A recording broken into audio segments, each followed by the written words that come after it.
Hello and welcome to Value Research Podcast. You're listening to First Page, a column written by Virendra Kumar. Time, pragmatism, and pessimism. Why saving more and longer trumps chasing unrealistic returns in building wealth. Do you want your investments to make more money? Who doesn't? There are many solutions to this problem, but only two sure shot ones. One, invest more, and two, give it more time. Preferably, do both. To some people, this must sound like a joke or, worse, a mocking answer. But this is 100% true. These are my solutions, the ones that will always work.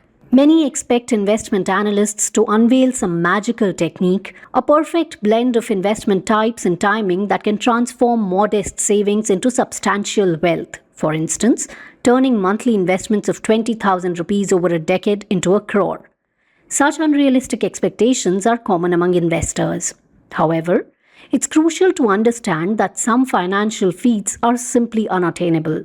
The crux is that investing is more than merely a theoretical exercise. At the end of your investment journey, your savings must meet a tangible life goal. Overly optimistic calculations can be counterproductive, often encouraging people to save less than necessary. Predicting future market conditions with certainty is impossible. Every projection, whether from individual investors, seasoned analysts, or financial experts, is an extrapolation based on assumptions and historical trends. Instead of seeking more precise predictions or higher yield investments, it's wiser to accept that absolute accuracy in financial forecasting is unattainable. The better approach is to expect the unexpected. Moreover, it's important to recognize that surprises in the financial world are far more likely to be negative than positive. The most reliable strategy for securing your financial future is to save more and for longer periods.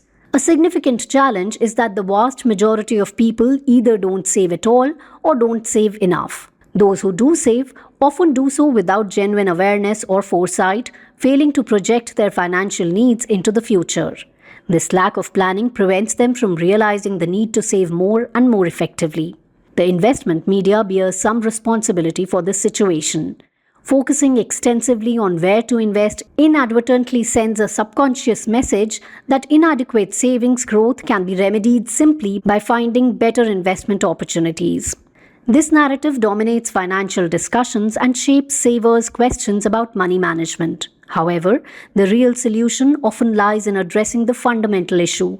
Most people simply need to save more. This challenge is made worse by increasing life expectancy. In India, for instance, life expectancy at age 60 has risen to 17.8 years, up from 14.8 years in 1990. This significant shift in the average suggests that some individuals, particularly those with access to better nutrition and healthcare, are living considerably longer. This trend will likely continue, implying that retirement savings may need to sustain individuals for 25 to 30 years or more. To meet this extended timeline, savings will need to generate better returns, which, as we've established, is likely to be challenging. Even if higher returns are achievable, there's no substitute for saving more. Currently, most people save whatever they can spare or an arbitrary amount driven by tax-saving considerations. A more effective approach involves projecting future financial needs and working backwards to determine the necessary savings. It's advisable to err on the side of caution in these calculations, assume higher future expenses and lower investment returns. This conservative approach can be challenging as the human mind, particularly those inclined towards investing, tends to gravitate towards optimism. While optimism is generally a positive trait, it can be detrimental when projecting investment returns far into the future. Being pragmatic is not very easy, but pragmatists end up better off.